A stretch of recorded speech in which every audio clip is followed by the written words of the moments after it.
Why can't you say God? Right? This is a common reference that we are familiar with. Oh no, we need to break out of that. And now we have to associate everybody through these particular wordings, which frame an ideology because they all come with an ideology. So what are you being programmed for? Because who benefits from this? Right? Right. It's not us. We're not benefit. Who's benefiting from this? Even the people that saying are going to benefit from this are not benefiting from it. Hmm. Interesting. No, because right now, if you really are paying attention, the major push right now is to rewrite the history of the world. Yeah, that's true. Sometimes I wake up and I'm like, what even is history? History Like, I was don't not even know anymore. you in compulsory education. Compulsory education was given to you so that you'd be a good worker and not a thinker. Gotta start thinking more, friends. We Don't be can a compulsive worker anymore. right. Well, they won't allow you to anymore because AI says you will do the job for you. Uh, yeah. I wanted AI to like do my laundry and clean my house, and that way I can paint and I don't need just AI. enjoy life. Don't need a thinking, conscious machine to clean. Well, okay, fair. I should let me rephrase that. When they said robots were gonna take over the world, I thought I was gonna have a household robot, like a little vacuum robot. Like what are they called? Roombas? I always wanted a Roomba. They seem interesting. Also, I hate cleaning the floors. Like we have tile in our house, and I Hey, hate cleaning tile floor.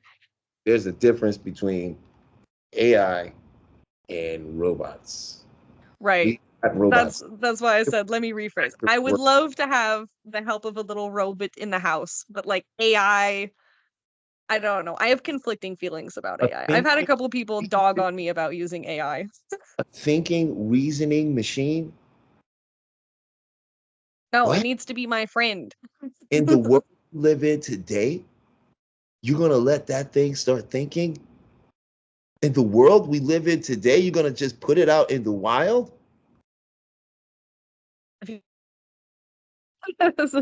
That's scary. Yeah. It is. It is scary. You don't trust the people that lead you, but you'll let them make a robot that's going to take care of you?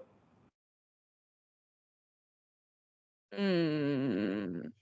I'm just saying, when we stop and start really thinking, a lot of this doesn't make any sense. It's obvious Right. a subversive psychological tactic that plays on people's emotion, distress, and trauma so they will make irrational decisions.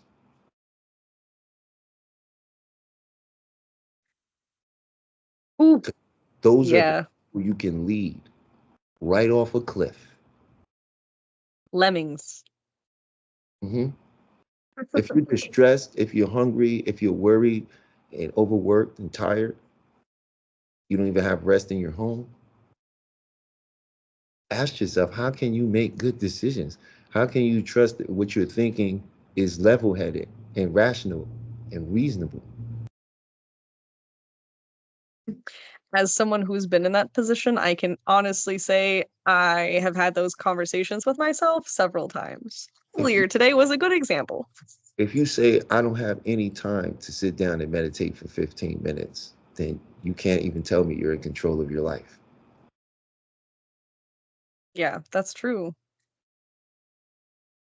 Because 15 minutes is not a long time, especially to take time for yourself. If you watch any shows or watch Like, any influencers, then you have 15 minutes to give yourself. exactly. I'm not gonna say who, but somebody related to me says that they don't have time to listen to my radio show, but they got lots of time to play video games. They got lots of time to watch YouTube. Well, they could do I mean, both. I'm guilty of it too. I should be. I mean, I always learned that you don't have to sacrifice one for the other. If you just allow yourself to be okay with what you want to do and what you feel you have to do. So there's nothing wrong with playing the game and listening to the show. Right? That's what I said. Like you can Said you do can put it on in the background. right. I had to teach my nephew about the fact that it's all on you to make certain decisions because that's the true power that you have in this reality is the choice of saying I'm going to do this or I'm not going to do this. That's your real power. You get to make a choice of whatever you say is the answer. And your life will produce all the proof of whatever you say it is. And they know that. And so I only implore people to just try to say your life. Don't try because trying is failing with grace. Just say your life is something else. And don't expect anyone else to enforce what you're saying your life is. Just do it yourself. And your life will change. It has no choice to change because you're the only one experiencing your life. No one can experience your life for you. Nobody. True. That's true. Yeah, I just want to say that. Yeah. Yeah.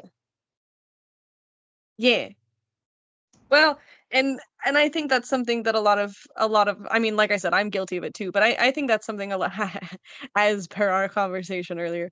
It's sometimes really difficult to especially when you fall back into the algorithm of the matrix. You forget that you're the creator of your world.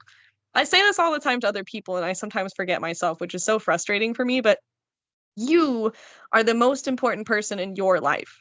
The universe wouldn't exist without you. You're the one perceiving it. You exist, and so does everything else.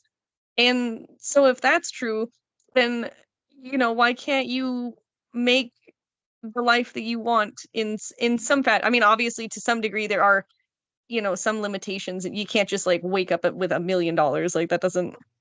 I mean, I guess you could if you really will it, but I don't know how to do that yet. So And I isn't can't that I story? can't say it works because I haven't it hasn't worked for me yet. But isn't that the story? Isn't that your story?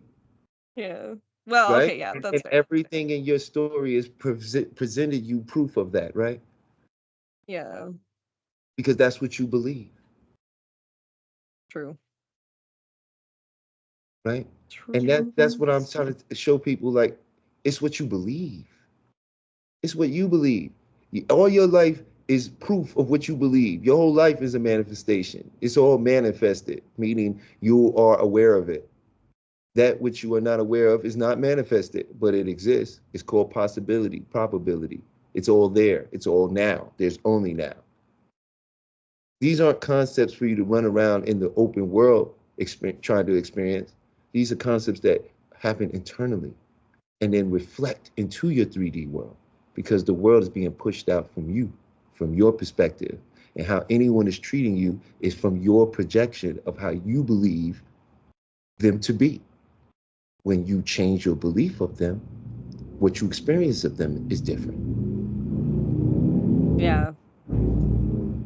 I know it's not like a huge it doesn't like this example does not like prove my power, but I wanted to tell you the other day that I had a I sort of remembered my own power the other day. It's so silly because it's so small. It's such a small scale, but it was so funny to me. I don't remember what the first thing was, but I just woke up and was like, man, it'd be real cool if this thing was in my house. And then I like went into the kitchen and something that I don't remember what it was. It was like a muffin or a snack of some kind that I definitely didn't have the night before. I was like, man, it'd be cool if I just like opened the refrigerator and it was right there. And I'm not even kidding you. I opened the fridge just for shiggles and it was there. Whatever the thing was, I can't remember. It was some food item, and I was like, "Oh hell yeah!" We went to work and I needed a straw. And our work doesn't typically have straws. We have like everything but straws, and it's super frustrating. And so it's like a known fact you'll never find a straw in the building. And I said to my uncle, man, I really need a straw. I'm going to go look for one. And he said, good luck. I'm not even joking. I walked into our kitchen at work and I was like, man, it's going to be real great when I open this cabinet and there's one straw waiting for me. And sure enough, I opened the cabinet and there was a straw waiting like perfectly in line, like exactly where I thought it was. And I was like, oh yeah. And then later that night, I got kind of antsy because I was like, man, I just really want some powdered donuts. I don't know why. I have a hankering. I need some powdered donuts. But I remember walking past the vending machine and not seeing any powdered donuts like earlier in the day. So we're sitting there and I'm just, I'm working away. And all of a sudden I'm like, I'm gonna go look for a snack. And he's like, okay. And I'm walking down the hallway and I'm like, man, it'd be so sweet if I walk in and there's just powdered donuts. And there was one package of powdered donuts all by itself, completely isolated, just just like just right there. And I was like, what is this? A video game? Like I just save point, save point. And it happened when I got home too. I said something about like the cat food. Oh, I didn't know that I had well, I don't know if I knew it or didn't know it, but I remember there not being wet cat food and I was frustrated because I know Cashmere really wanted some. And in the kitchen and I'm like, I'm gonna put the stool against the refrigerator because I'm short and I can't reach anything. So I'm gonna put the stool against the refrigerator and on top of the refrigerator, there's gonna be one can of this cat food, and they're gonna be so happy. And I did. I put the stool against it, I closed my eyes, I took the step up, I opened it, and there was one solid can. I don't know, I don't remember it being there before, but there was just a can of cat food, the exact kind that I was thinking of. And the girls were absolutely excited. And I was like, if I can do that for small stuff in my life, why can't I do that for bigger things? I Because you don't can. believe I it. just have to believe it. I have That's to be it. like, I know I've done it before. I You said I know, was gonna you know work what for that's called? Chris Angel, and then I did. Mm. Like, And you know what that's called? That's called the law of assumption. I did not know that. You assumed I thought, everything. You notice each thing you mentioned was an assumption. yeah, that makes sense. The whole world is based on your assumption. Forgot about the law of assumption. And what you have to understand is like miracles and other things we would call occultic or the unseen or hidden. Once it materializes here, it's going to also solidify itself here, meaning reasons will start appearing why it's there. And from there, you can start separating yourself from it. Oh, well, it was meant to be that way. And oh, you know what? I forgot there was, I did go to the store that day and did. And oh, that's right. She did hide one for me. Things will start making it real here. And then you have a choice. You can acknowledge what you have done, that you brought something into this reality, strengthening your ability to keep bringing things here. Or you can fall back to sleep and start taking it outside of yourself and making logical sense of why it happened. Because everything went normally, even if it instantly appears in front of you, give it any moment of time, it will begin to solidify itself into this world. Meaning they will have reason, rhyme, logic, all of it will start to come together. Right? That's the opportunity you got to either stay awake or fall back to sleep. Because for the audience who doesn't know, I'm going to tell you what the matrix is. Okay? The matrix, What it actually is. what it really is, and the only way out of it. The matrix are stories, scripts created by super information highways formed by collective thinking that became entities that feed off of that now collective thinking to bring in new followers. And they're commonly called pendulums in Ethereum.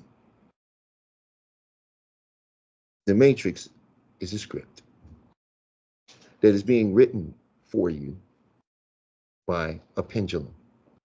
There are many pendulums, and I'll give you an example of a pendulum. Sports is a pendulum. Feeding So off its fans, feeding off of its losers and winners. All the energy, all of the new people that come in, all the old people that's been there. Politics or government itself that can be found all over the world are pendulums. Religion is a pendulum. And they all come with storylines, and they all come with a story. And they all will tie you into their story as a servant of that story. So if you want to get out of the matrix, you must detach yourself from your current script that you're on. And you know what that is because it's the story you're telling of your life. Remove all emotional connection to it. Let it go. And tell a new story. And resonate with it. Resonate, that means that emotionally feel it. When you imagine the new you, the other version of you, see it in whole, see it in first person, feel it. Bring all of your sensory perception into it. What is it? What do you smell like? What do you hear? What does it feel like? Everything. And you I do actually. and you do this Oh, before you go to bed. I tell most people to do it before they go to bed because a lot of people won't sit somewhere quietly for about 15 minutes or so and allow their mind to do this. But if you're going to bed, then you will be laying there, and whether you acknowledge it or not, you are in a meditative state, and it's called a state akin to sleep. And that's that state when you're laying there and you're thinking about something and you start to drift into your own thought, and the next thing you know, boom, you're sleeping. So what you do is you put together a 30-second clip or whatever it is that you desire, not you getting it, but already having it, already received. And you play that 30-second clip and you bring all your senses in it over and over again in your mind until you fall asleep. And I'll give you all the Neville Garter challenge if you like. Just write down on a piece of paper. Because if this happens, then this explains the matrix and this explains everything's coming from you. And then a lot of people will begin to see a change in their life and they'll know what to do to make changes in their life. But if it doesn't work, then everything I'm saying is full of crap. And you're welcome to not listen to anything what I'm saying. But what I am offering is absolutely free. Doesn't cost you anything to do it, other than some time. But you will get a piece of paper and you will write on that piece of paper, I will not climb a ladder. You write it down in the mirror in the bathroom. You write it down everywhere as many times as you can. You take it on a piece of paper, you write it down, I will not climb a ladder. And then you fold it up and you put it in your pocket and you tell yourself, you're never going to climb a ladder. But when you go to sleep at night, as you lay down, I want you to imagine you putting one hand on the ladder and your other foot on the ladder, and you pull yourself up as you start to climb a ladder until you fall asleep. Now, if you end up climbing a ladder, then everything is coming from inside of you.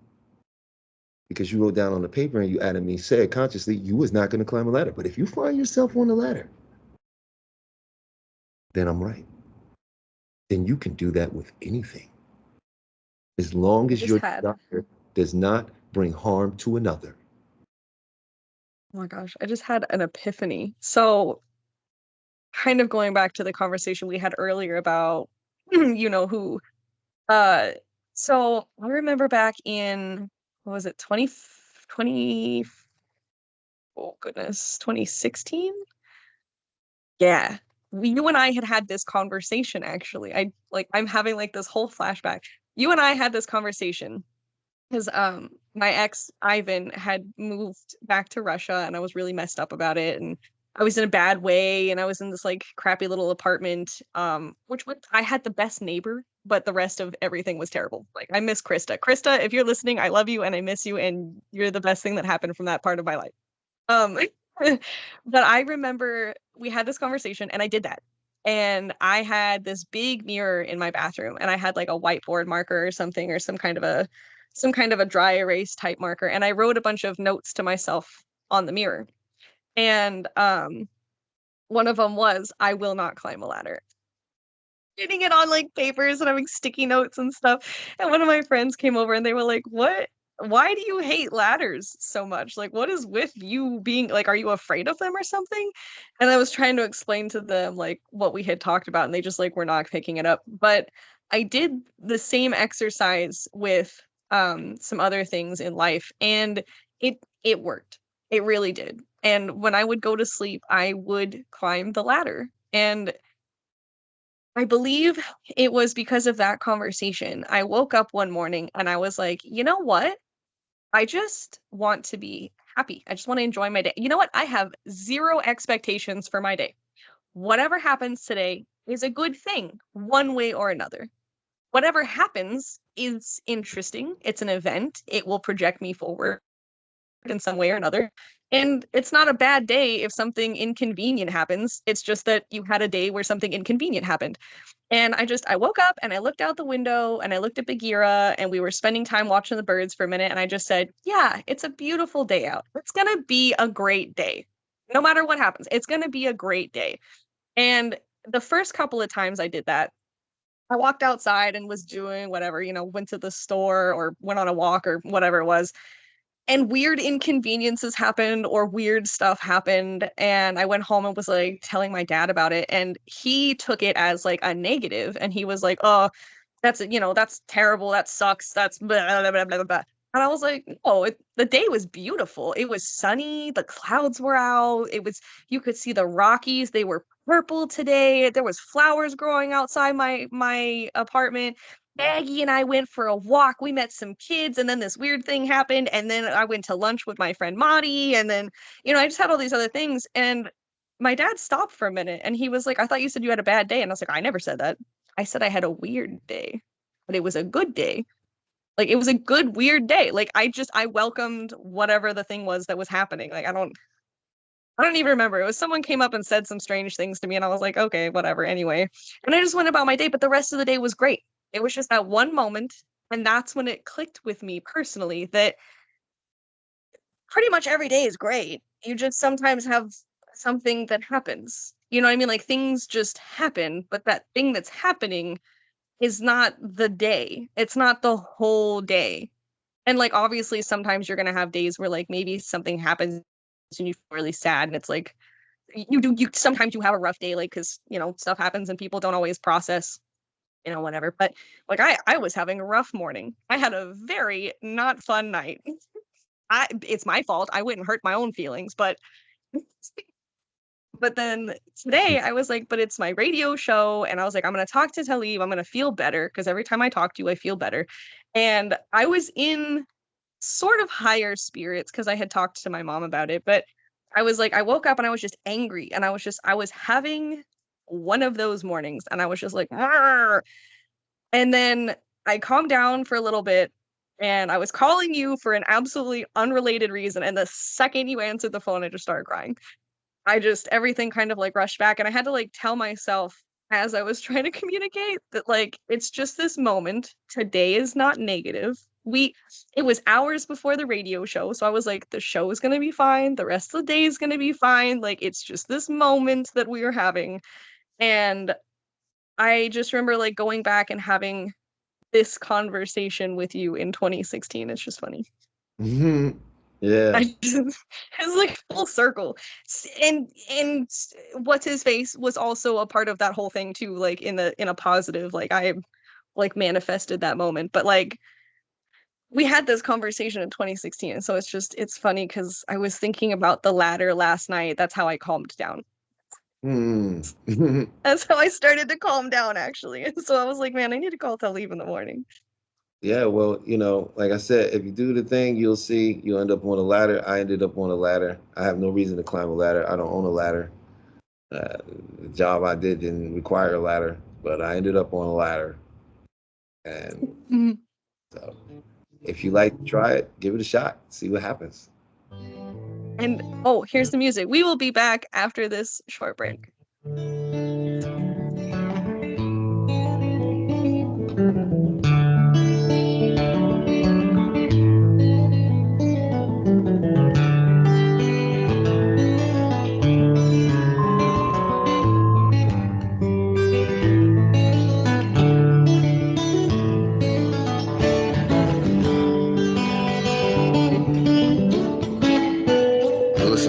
Revolution Radio at freedomslips.com. And we'll be right back after this message.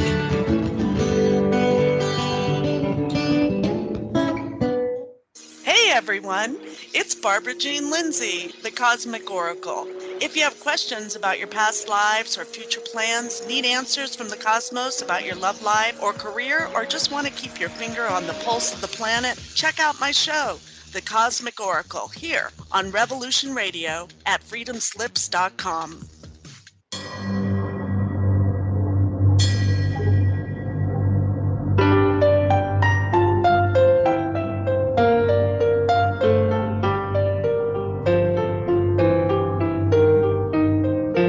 Did you ever feel that things were not quite right? That everything was just ever so slightly askew? Do you have, to paraphrase Morpheus, a splinter in your mind? If you're interested in hearing the latest information about UFOs, the paranormal, Ancient cultures and structures, monatomic elements, longevity, fantastic discoveries in science, downloaded to your brain, then tune into us. Hi, I'm Dave. and I'm Mackie. And we are Shiny Side Out, Sundays 2 to 4 a.m. Eastern. See you then. Revolution Radio, freedomslips.com. You don't need to expect us. We're already here. The Secret Kindergarten is here for the young children of the world. The best program on the radio for kids. Dealing with the most important topics in the whole universe. Fairy tales, music and movement, numbers, plants, animals, fun, colors, insects. Take care and cast your ears out to catch a story from the world of other young things. Reach out, up, under, and over. Sing a song. Talk about feelings. Just remember the magic word. The magic word is no. Step on into the Secret Kindergarten. Saturdays, 2 p.m. to 3 p.m. Eastern Time. Right here on Revolution Radio.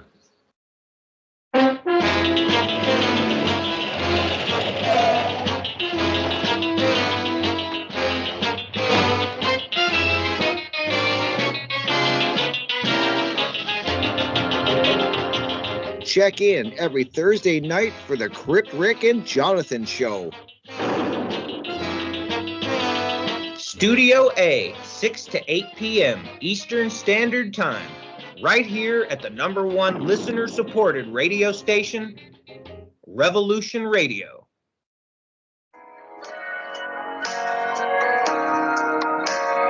Join me at Revolution Radio, Studio B, at 11 a.m. on Saturday for Free Association, when we take a look at philosophy, spirituality, psychology, social issues, and geopolitics. It's every Saturday at 11 a.m. Eastern on Studio B at freedomslips.com.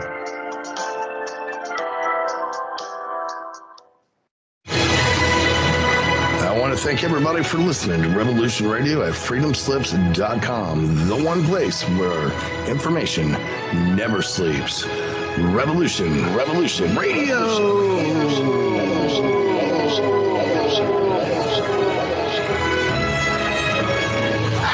All right, let's show them what we got here.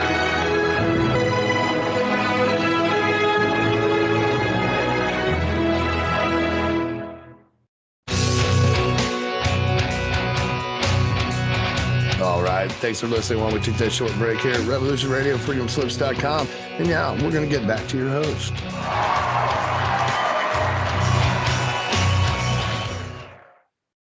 Meow, welcome back, Meowdy Meowdy. For those of you who are just now joining us, it's just me and Talib today, and we've just been chit-chatting about stuff and things. And talking about an Omnium Gatherum for realsy. I got to use the I name. also wanted to. Heck yeah. I'm trying to find more reasons to use Omnium Gatherum just like in casual conversation to like slowly put that seed in people. I wrote a letter to my grandma yesterday actually like talking about it because I was like, I don't think I actually told her what the name of the show is. I haven't heard from her since the beginning when I told her I was getting the show. And that was like 3 weeks out from getting the show. So it's been a minute since I heard from my grandma. She's busy doing things and stuff, but I was trying to figure out a way to describe to her easily what an Omnium Gatherum is, and it's literally the definition is literally just a like collection of people or things. Sometimes the definition will say like a chaotic collection, a miscellaneous collection, and that makes sense. And just be like that. We talk about all the things and everything.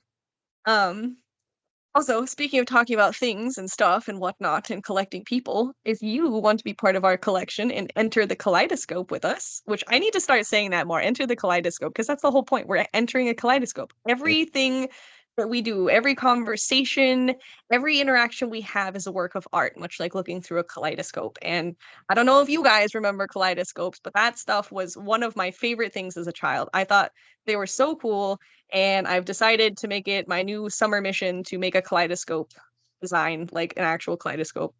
I'm gonna try to find a company that will make us a kaleidoscope for our show, and then you can get official kaleidoscope merch. I think that would be neat.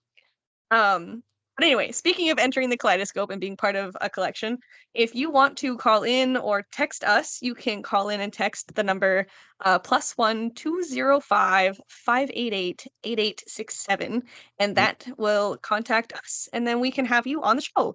Maybe you have a story you want to share. Maybe you want to connect with Talib and talk about the Sedona method. Maybe you have listened to my past shows with Solaris or Caroline or Madeline or Criprick or Bill, and maybe you want to hear more about our ghost stories and our alien stuffs. I want so badly to start talking about aliens. I've been thinking about it for days. I want to talk about some of my alien experiences because sometimes I don't get to finish the stories when I'm on other people's shows because we get so distracted because a lot happens. Like those stories have a lot of information. Like a lot happens sometimes. But maybe you're someone who experiences psychic visions, or you have dreams that are premonitions, much like myself. Or maybe you're an artist, maybe you're a musician, maybe you're an acrobatic, or maybe you like to bake or something. I don't know. What's your craft? What do you do? Who are you? What's up? Like, let us know. I would love to connect with people. I love hearing stories. I talked a lot too, so like, you gotta be able to you gotta have something to talk about because I can talk your ear off.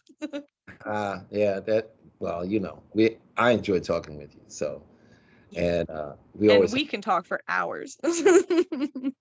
but if you wanted to get into some of the alien stuff on the second hour, first of all, can you just give that phone number?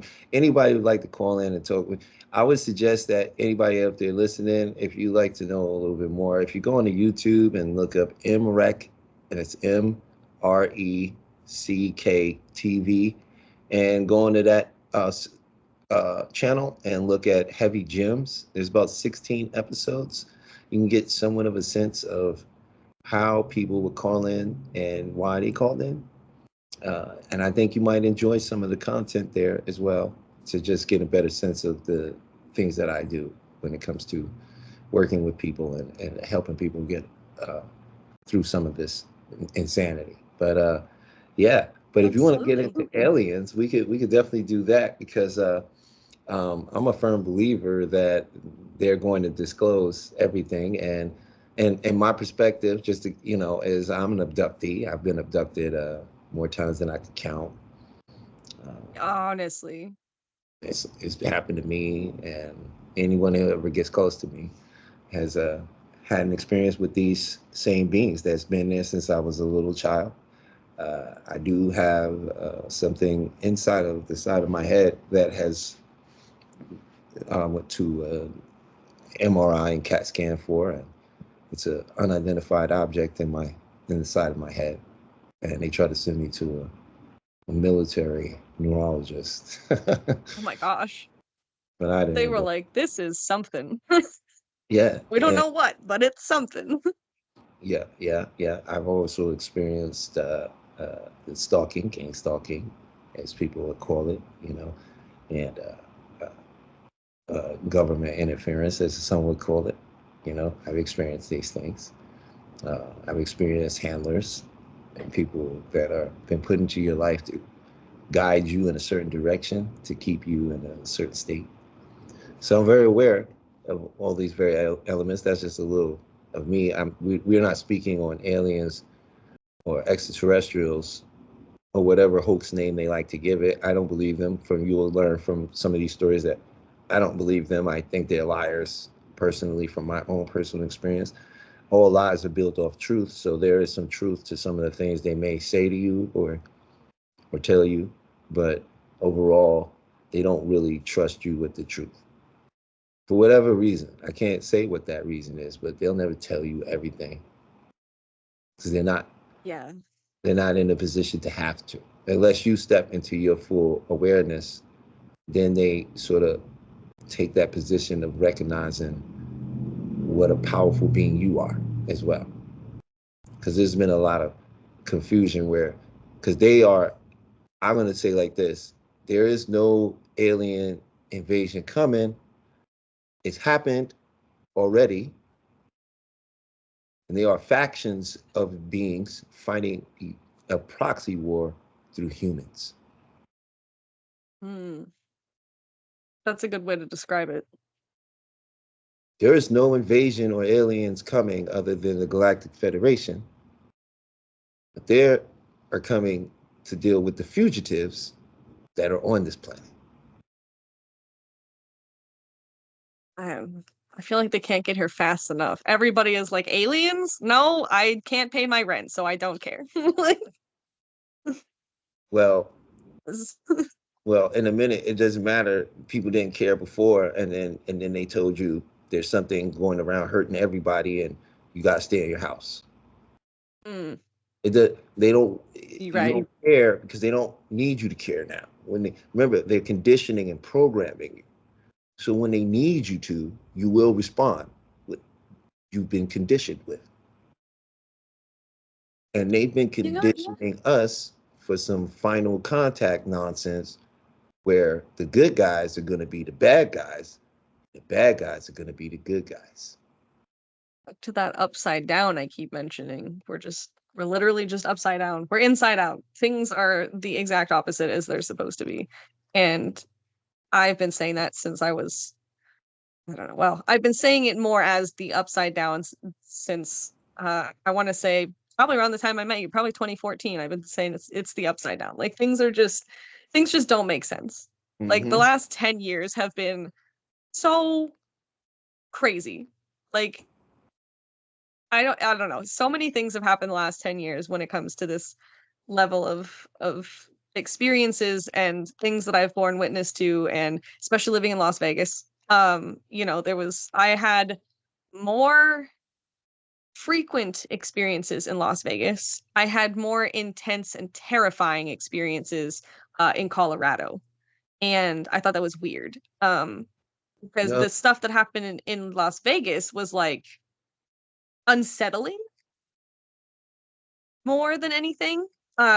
Like, yes, I was scared because I didn't really understand what was happening at first because it kind of breaks your reality sometimes. If you're someone like me where like you've been skeptical, but like stuff is out there because you've been experiencing it your whole life ever since you were a kid, but you're still kind of skeptical because for some reason it just doesn't feel real and you've been gaslit your whole life into being told it's just your imagination. You're just, you just got a wild imagination, girl, and everything's in your head. You're just making everything up. Everything you say is exaggerated. And it's like when you're gaslit like that, it's really hard to process when something happens. So for example, when it's a recent example, but in 2020, when I first went to Austin, right before they announced everything with COVID, I was hanging out with a couple of friends of mine. One was a magician and the other was his friend, like a childhood friend.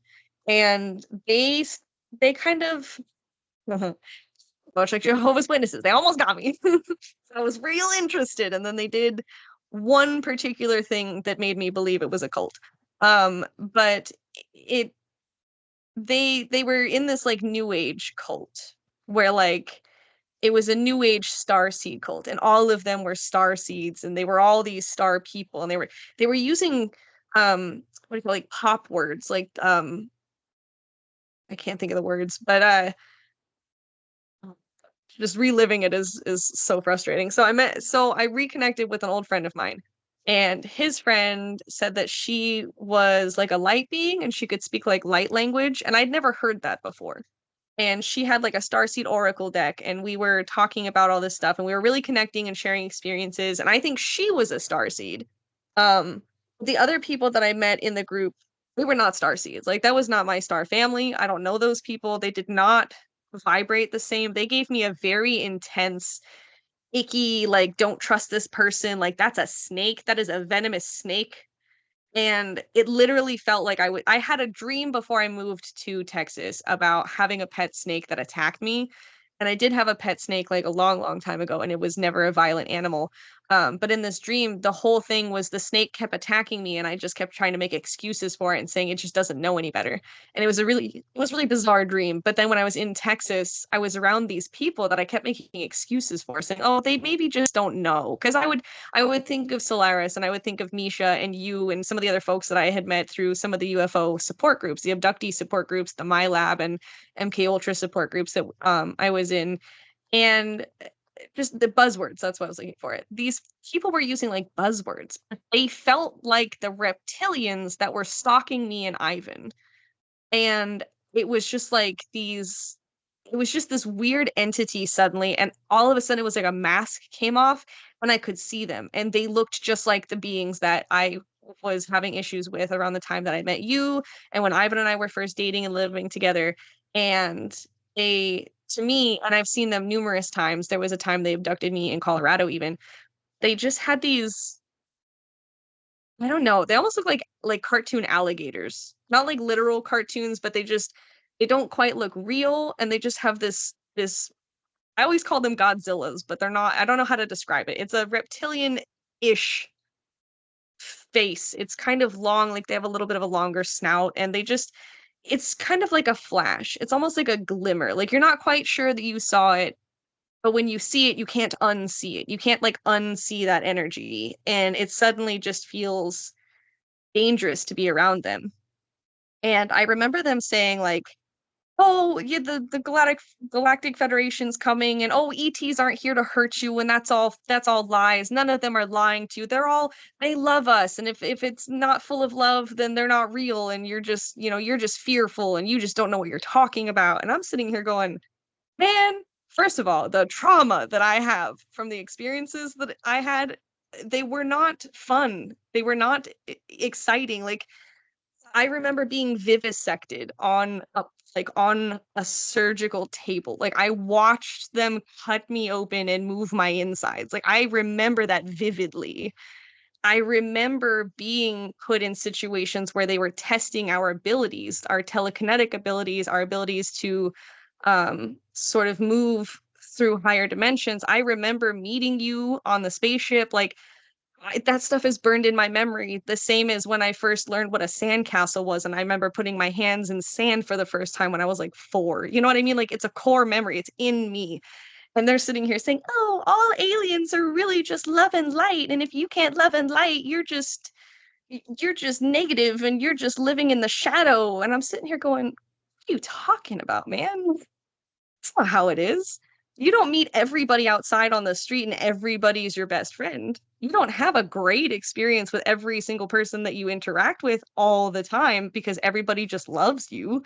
Most people don't know you. They're probably going to disregard you. Or, like, if you have someone that you experience that's rude to you, you're not going to sit there and be like, 'I love you, stranger, and I'm sorry that you're just unhealed.' Like, you don't say that to regular people. Why would you say that to people who have had intense experiences of abduction and mental anguish such as we have had? You don't gaslight people who, well, they do, but you shouldn't. You don't A good person is not going to gaslight somebody in an abusive relationship. It's the same kind of thing. Like, you can't just love and light out of everything.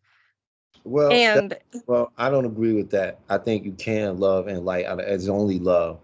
Everything else well, doesn't exist. It's not even real. But those people you're talking about specifically, a lot of those people, remember, where did the term starseed come from? Is that documented? Genuine love and light. I don't know if that's documented. Is that I heard it is that a in the term that groups. somebody created? Is that some ancient text that was translated starseed? I have no idea. It's not. That's No, what it's I've not. known things to be called for a It's long time. It started with what they call indigo children. Oh yeah. That's I forgot right. about indigo Right. children. See, they have cleverly, this is their tactic. It's the Hegelian dialect, problem, reaction, solution. They play both sides of the fence, right? If they don't ever want a leader to rise, what will they do? They'll just give you a leader. Mm. You see, so these people they lost. Some of these people, they never even had experience. They just talking. You can't look in their head to know, right? Yeah. They just talking. They don't even know. They never been on a ship. They don't know anything. They're making stuff up at this point because they feel different. And someone is telling them, "Are you a starseed? Here are 10 signs that you're a starseed." Oh my gosh, I saw that on Facebook as like a BuzzFeed quiz, and I was so mad. Here's 10 signs you're a lawyer, and it'll apply. Yeah. Right? It's a mental manipulation because they're what? Preparing people for what? An expansion of humanity. They're trying to tell you, and get you ready that you're not the only thing. You're not the only thing. You've been told you're the only thing, but you're not. Yeah. And they got to ease you into that, and they have to do that in a way that when the transition occurs, they maintain the dominant story. Because the world is a story and they know it. So they have to push a belief or a story into your head so you will believe it, and it can be one of the possibilities you experience. Because everything is already done. That's what these beings know. Some of these beings are where they want to go beyond where they are. Right? But their story is they can't. Other beings know that they are of the one. So they just do whatever they choose to do with no problems. They don't bother nothing. You don't even know they're there. True.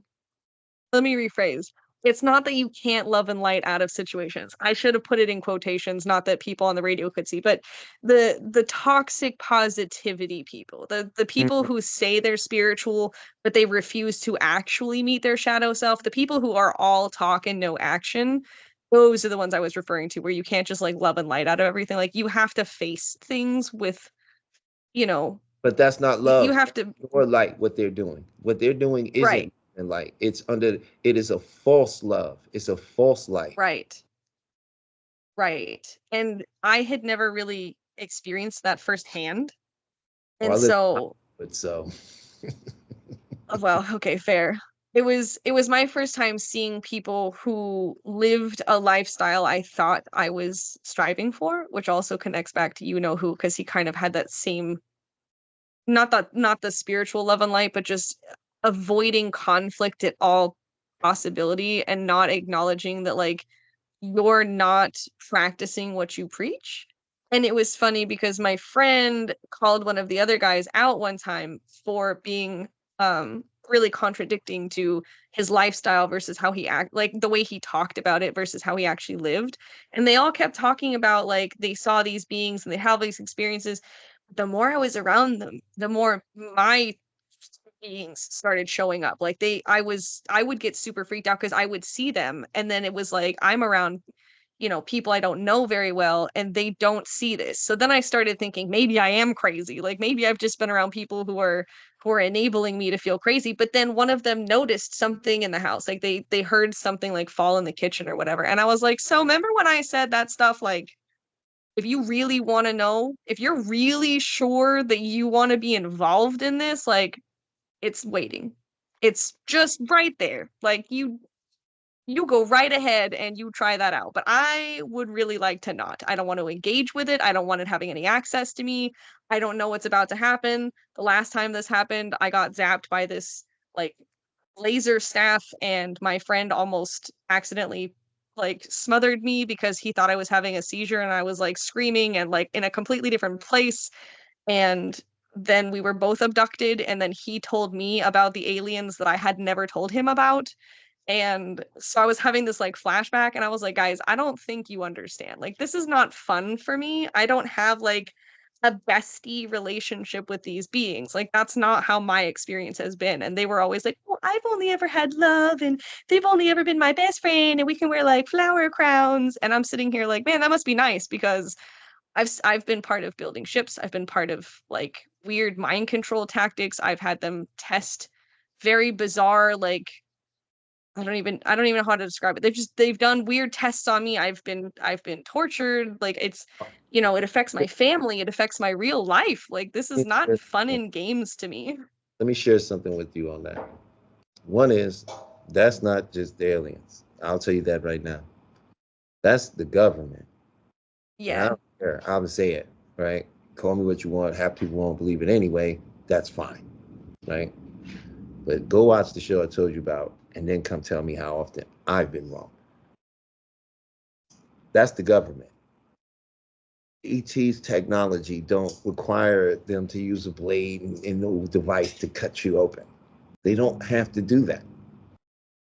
They're working with technology that can separate the consciousness from the physical form. It basically have an ethereal spirit of you floating above what you call your physical body. Man, that is an unsettling experience Okay? also. They don't need to cut you open. That's Ugh, that's brought back weird memories. human. Blech. That's human. They don't need to see what the power has done. They can read the energy level. They can read your consciousness. They know if it worked or not. They already know. That's That the makes government sense. trying to figure out what they did to you. They Yeah. can get a thought Well, in your mind. There's no need to train and condition you and have you running around doing anything. That's the government using you as MK Ultra. There's a difference. They don't operate like I told you. They're not run around holding your hand with flowers. They're not from where you're right. from. They don't perceive time the way you perceive time. People are putting human attributes to something that's not even living on Earth. They don't have a job, man. That's not a job, Right. right? They don't take vacations the way you think of Right. taking vacation. The ones that do are the ones that's actually working with our government. And you know where they take vacations? To Las Vegas. Vegas. Literally, they go there. And I have an experience I'll share. I worked in film for a long time. And I worked on Mall Cop 2. Mall Cop, Nice. very big franchise. I like that movie actually. Mall Cop 2. And if anybody's seen Mall Cop 2, I'm the guy that smacks Kevin James in the back of the head riding by on the skateboard. I wasn't even supposed to That be. was you? That's me. I wasn't supposed to be in the movie. I have a whole story to the I didn't even want to do, because I didn't want to get in trouble because I was so heavily being used by the assistant and second director and second director that it was like I had no time. I was supposed to be one of the guys that's directing whoever would have been on the skateboard. So I didn't even want to Oh be wow. in the movie, first of all. I just want you to know that. It caused me so much trouble, and they did so many mean things to me, the director, the assistant directors in them, because Kevin James and Todd Farland, I think his name is, Todd Garner, Mm. wanted me in the movie, right? Hmm. Okay. So just to let you know, no, I wasn't there for a day doing background. Like, I actually helped direct the background. That's right? cool. I kept that machine running myself. So every Friday, we had what you call our overnight. Mm-hmm. One day of the week that we're going to work from 2, 3 o'clock in the afternoon to 7 in the morning. Okay? Hmm. So every Friday. So this one particular Friday, we're shooting a scene in the movie where Kevin James and his security group meet up with the other security group and they have a fight in the hallway. This part of the movie. Right. We're filming that part. Now I'm on the out. Now they locked down this hallway, meaning we have full 100% access. Nobody could come, nobody could pass. They gave us security, and I'm there, and other PAs are there working too. So they have me stand out by the floor to make sure and give a call, and also have my background walk past the hallway like this, right? Just back and forth, just give them a cue, a couple seconds, come back to me, go, come back, right? So, Mm-hmm. so where I'm standing is where the floor is, right next to the little like gift shop where you can buy like drinks or shirts and whatever, right? In the wind, okay? Right next to me is the floor where they have the craps table, the different blackjack tables. It's all Yeah. who don't know. Yeah.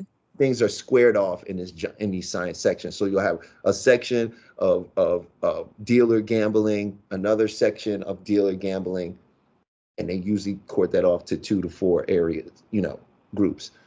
So I'm standing there, and all this, not making this up, I swear on my everything. These people walk in from where at the time it was oh my God, what was that country singer's name? He was real big. I can't think of his name, but Toby Keith? no, he had not Toby Keith. It was the other guy. Tim McGraw. Tim McGraw. There you go. I think it's Tim McGraw had a thing at the Wynn.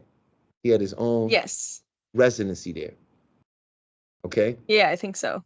Mm-hmm. All right. Over in that area is where they got this giant steel balloon sculpture, and this multi-million-dollar sculpture. Okay, this is where they came from, which is essentially down the hallway to where Steve Wynn's personal hallway is at. I know all this because we worked all over there filming this movie, and we was the first movie crew to ever film a movie in the Wynn.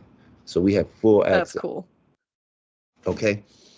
All right. So they came, and what came was this.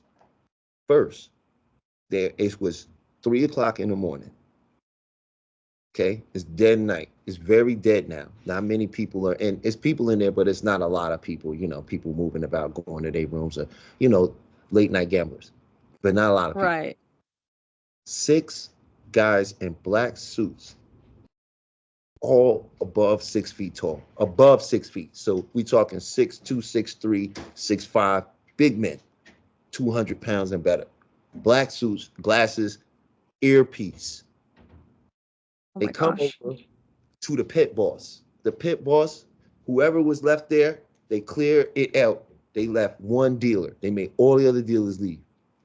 Then 2 of the guys or 3 of the guys break off. They go back, and then here come these 3 women, 2 dudes.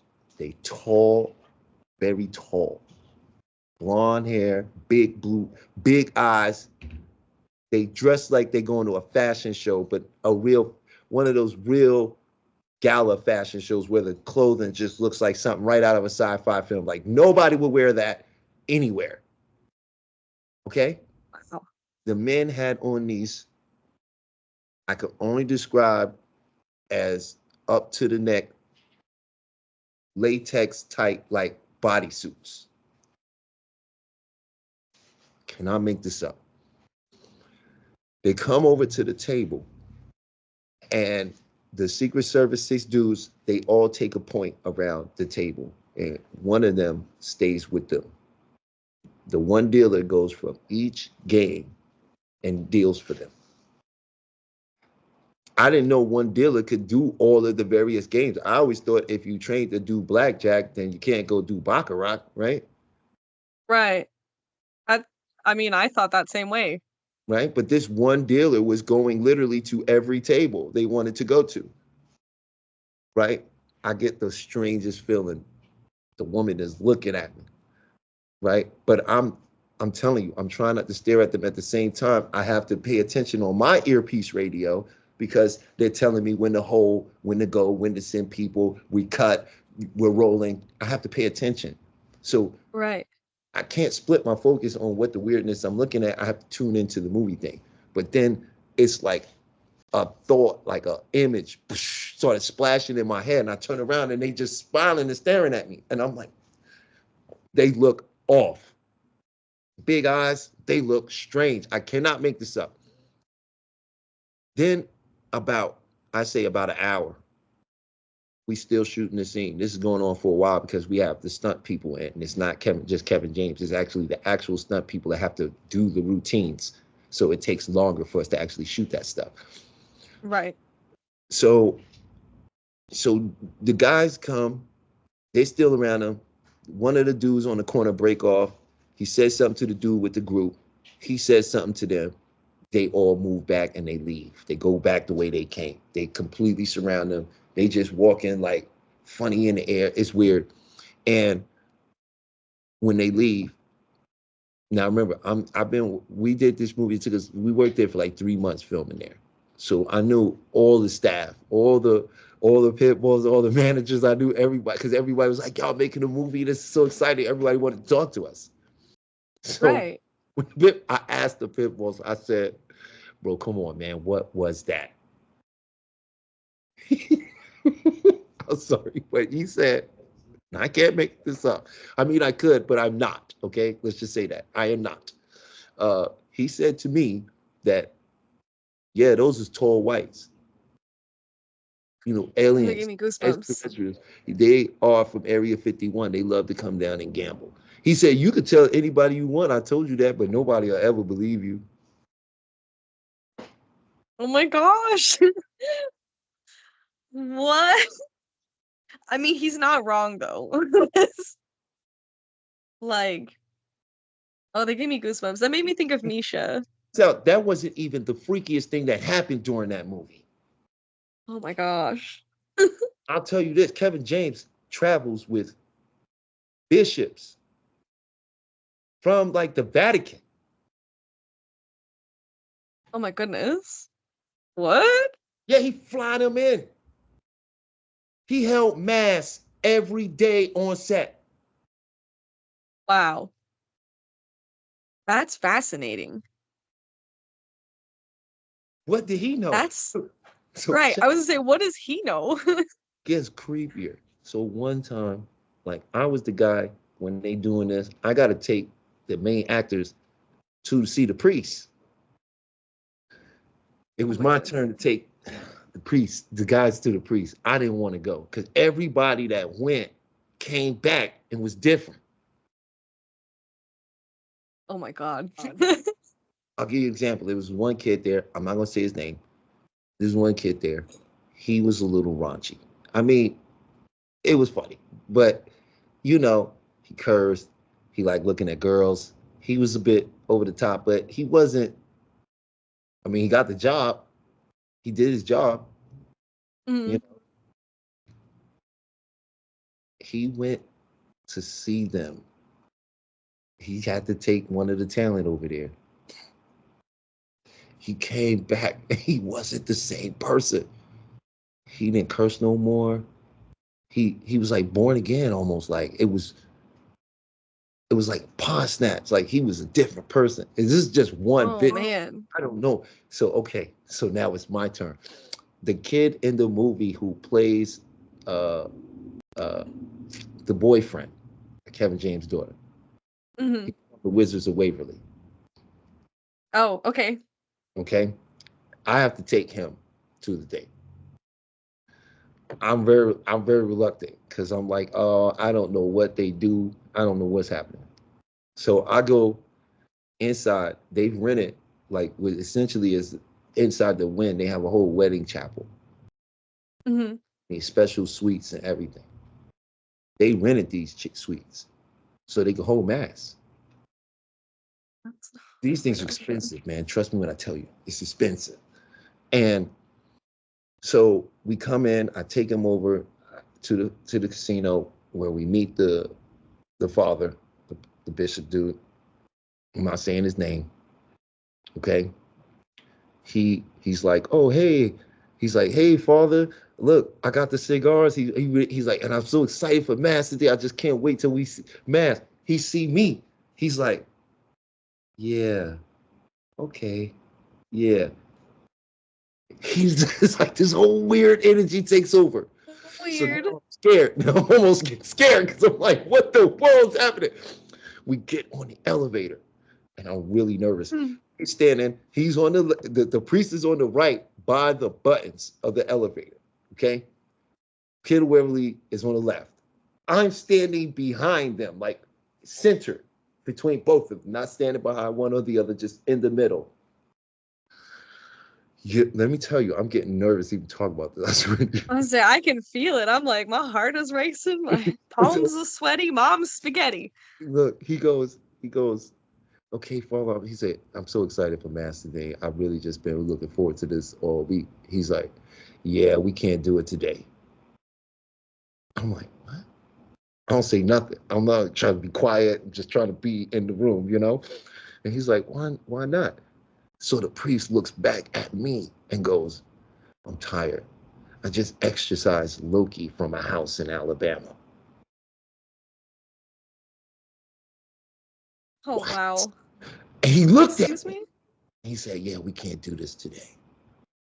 And he just looked at me. And I'm like, what? I got off. Look, he got out the elevator on the floor. They didn't need me anymore. Everybody else had to stay. Me, they told me I could go. Oh. Right? And it was so strange because you know what my mind is thinking? I'm a thinker.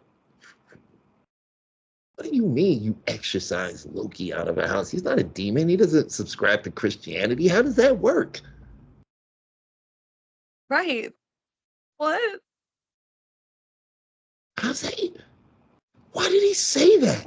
Why did he look at me when he said it? And then after that, like I was never allowed to go to mass. Oh my gosh. Yeah. And oh my gosh. Every bishop that came in, he did the cross thing to everybody, but they would never do that to me. They was like, they would just, hey, oh my gosh. They just left me alone. Oh my gosh. That happened to me with Jehovah's Witnesses. That like gave me like a weird flashback. That's so creepy though that he would just look at you like what? You know what? You're from the Vatican. What are you doing here? Right, like the comedy of all the places. Like, excuse me. Why are you in Sin City? There's a lot of demons. Too many here for just one man. Like, right. I don't know what you think you're gonna do here. At the all places. Yeah, right? Like, I don't know how to tell you this, man. So I had like demons. Well, I guess that would be demons. I don't know. I don't know what you would categorize that as, but definitely aliens walking around at the wind. Oh my gosh, it's like my heart is like beating. I'm telling you, it made me nervous. It's like he knew something. Yeah. Like about myself or something like that. Something similar happened. I can't say that I saw a tall white for sure, but the closest description I've ever given was that someone else claimed it was a tall white, but my ex-boyfriend was a bartender. And there was this big party that nobody knew about at the bar this one particular night. It was kind of like the catalyst for a lot of things that happened. But he was, hey, feel free to stop by the bar after you get off work tonight, and we have one of our local DJs is coming in, blah blah blah. They want you to take some pictures. So I was like, okay. And I worked at the Cosmo, and he worked at, it was called Juicy Beats for anyone who remembers that nightmare experience. Um, and so he gets to work and he texts me, and I couldn't really take phone calls and stuff at work at the time because I was working for a restaurant and I was a hostess. But he was texting me, he was blowing my phone up. So I took a break and he was like, "E, I don't know what's going on, but I have never in my life felt Jesus's presence more than I have tonight. Something weird is going on." And I was like, "What are you?" Because he was Christian. So I was like, "What are you talking about?" And he was like, "Dude, Jesus has put a shield over me because I don't know what I walked into, but I showed up tonight thinking it's just a typical Thursday night. Like there's no big events or anything planned. Like no one's told us anything. Kitchen doesn't know what's going on. The other bartenders don't know what's going on. There's only 3 of us, and apparently there should be like 6. Uh, there's like 150 people here, and this was not a big venue. This is a small itty bitty little bar space, and it was a crowd that we've never had at that bar before. I don't know where those people came from. There was some kind of it was almost like what I imagine like an illegal rave might have been in the 90s. Like nothing about it made any sense. It was super strange. And when I ended up showing up after work, I was like, I'm not gonna try to take pictures of this. There's people everywhere, people bumping into me, like I can't see, I can't hear. The music's really loud. And I felt this spirit of protection wash over me suddenly that said, don't trust anyone and don't drink anything. After I'd been handed a drink, of course. And so I'm like, what is going on? And there was this gentleman who was really handsome. He just didn't look quite human. Like he almost looked a little bit like you, but like his eyes were just different. I don't know how to explain it. And he moved different. He just and I oh it's so weird. He was talking to me like we knew each other. I thought he knew my boyfriend, and so I was talking as if he was a friend of my boyfriend, as because he made it seem like we were like long lost friends. Or he said, "I have been waiting to meet you, Zoe." I didn't introduce myself to that man as Zoe. None of those people called me Zoe. They all knew me as B. I don't know who this man was, but he said, "I've been waiting to meet you, Zoe. Let me buy you a drink." And instinctively something was like, "Oh no." And I was like, "You know what? Let me buy you a drink. I know the bartender." Tee hee. And then I looked at my boyfriend and was like, "Give me, like a dirty Shirley or whatever." And he was like really hesitant. He said he almost gave me sparkling water and grenadine. Not even Sprite. He was gonna give me sparkling water because he was like, "I need to bless this and like do holy water on you or something." Like he was unsettled. And he thought I knew this gentleman, and he thought this gentleman was some friend of mine from the magic community because he was talking to my boyfriend like he'd been anticipating me coming tonight. And so I'm like racking my brain trying to think like, who in Vegas would I have bumped into? Like maybe he was at a magic convention, or maybe maybe he knows Amazing Jonathan, because at the time I was like still meeting people that I had bumped into when I was friends with and working for Jonathan. I'm trying to rack my brain. I'm like, I have never seen this man before. And I've certainly never told anyone in magic up to that point that my name was Zoe. Everyone just knew me as Miss B. That was just how I was known. I was just always B. So I was like, this is weird. Then I noticed a man dressed in all black, but it was like skin tight. But it kind of looked like a suit, like a dress suit. But it just, I don't know, something about it just didn't look right. It looked like a costume of some kind. Like it looked like something you would wear to like maybe like a rave, or something you would see in a movie. Like it just didn't look normal. And dude was just in the corner, and he had this really long face, and he was really pale and almost green. Like his skin he looked sick. I was genuinely concerned. This man was just standing in the corner. Nobody was interacting with him. Nobody even looked at him. It was like no one could see him. And so my boyfriend makes us these drinks, and this guy is talking to me, and he starts saying something about Boulder, Colorado. And I'm thinking, oh, maybe he's from Boulder, because I couldn't hear very well. And then he goes, "Oh, really?" And I said, "Oh, I'm sorry. I misunderstood you. Can you ask me that question again?"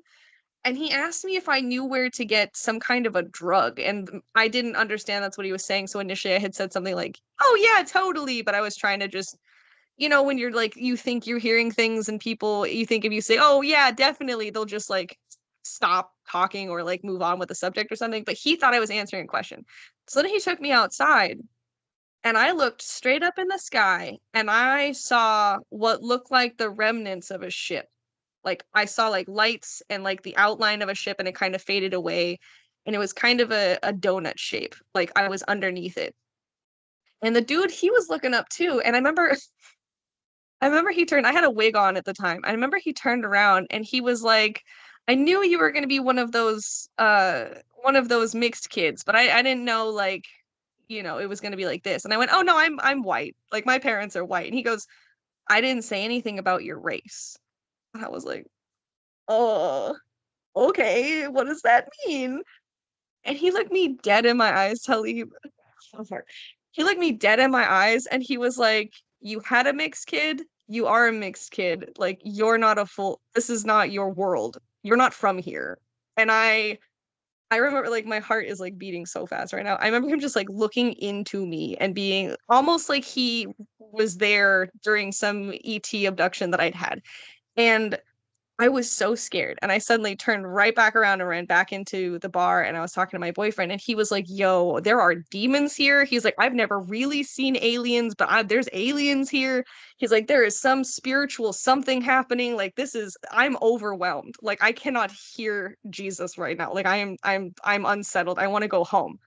And so we were trying to get out of the bar all night. And no matter how hard we tried to leave, something kept pulling us back in a conversation, or like the bar needed help, or like the people in the kitchen needed help, or one of our friends would pop in for a minute and talk to us. And like we could not get out of the bar. And I suddenly felt like we were put in like it felt like there was a bowl put over the bar, and everybody suddenly was crammed inside. Then there was this big flash of light and all the music stopped and everybody was really still for a moment. And oh my gosh, I'm like sweating. Everything was really still for a moment and only this gentleman and I were moving. And I turned his direction and he turned my direction and he had this scariest smile I've ever seen. Like he kind of tilted his head down and his smile just like kept stretching like past a normal smile size. Like he just kept smiling, his mouth just kept getting bigger. And he just went, there's no need to be afraid. We're not here for you. And then oh my god, it gives me goosebumps. There was the flash of light came back, the music slowly faded back up, and then people slowly started moving back into like a dance. And my boyfriend looks at me and he goes, we need to go right now. And so we just ducked out. He didn't clock out, he didn't tell anyone, we just left. We got home and there was like a note on my car that just said it was nice to meet you. Oh my god, this makes me want to cry. It was so unsettling. I never saw that guy again. And I don't know what to make of that experience, but the tall guy in the corner seemed somehow correlated, but like I don't remember seeing him after the flash of light. I don't remember seeing him even after I saw like the ship in the sky. Like the way the dude looked at me was so predatory for a second, but he was like also being like, oh, it's cool. Like we're not here for you. Like you're on a different level. Like we don't need to mess with you. And I remember it just giving me these like flashbacks to when you and I first met and all that crazy stuff was happening. I don't know, man. Vegas had some of just the most unsettling experiences where things just didn't make sense, and also it was kind of terrifying because I was like, this is new and I don't know what this means, and the people around me don't even know if they believe in what's happening. Like, holy cow, that was so scary. And it was very reminiscent of an experience that we had with our mutual not friend anymore. It was very similar. It had the same vibe as like when we were sharing his story at your house that one time, if that makes sense. Like it was so crazy. I thought maybe he was there and he was not, which I was kind of glad because I wouldn't want him to be in that situation anyway. But it was just so it's genuinely one of the creepiest things that I remember because nothing about the people felt like normal ET, other being, like other dimension. They seemed like just people, and then suddenly they weren't just people. Like it was, and the way that they just looked at me and like they expected me, like he was just sitting there waiting for me. Mhm. Ooh, that it gives me like crazy goosebumps. Like my heart is beating so fast right now. Like it makes me so nervous, like going back to that memory because I'm like, what even was that? Like, what was that? Like, who was that guy? He, Mm. uh, he knew something about me, and it was so unsettling. He knew stuff about my boyfriend. Like it was. Ooh, if you've never had someone else tell you things about your life that you've never Oh, shared, it's I've had that experience very similar. Well, that one, but definitely have had experience where, you know, one birthday, I had went out and it was a pretty transformative time in my life. So, but some guy walked up to me in the thing and wished me a happy birthday and knew my name and was like, yo, everything's about to turn around. Don't worry about that. And it was like, yeah, you'll see. And then walked away. And then I tried to find him in the club. Like I went like, hey, hold up, man. And he like got around a couple people, looked back at me, and when somebody crossed in front of him, he was gone. oh my goodness.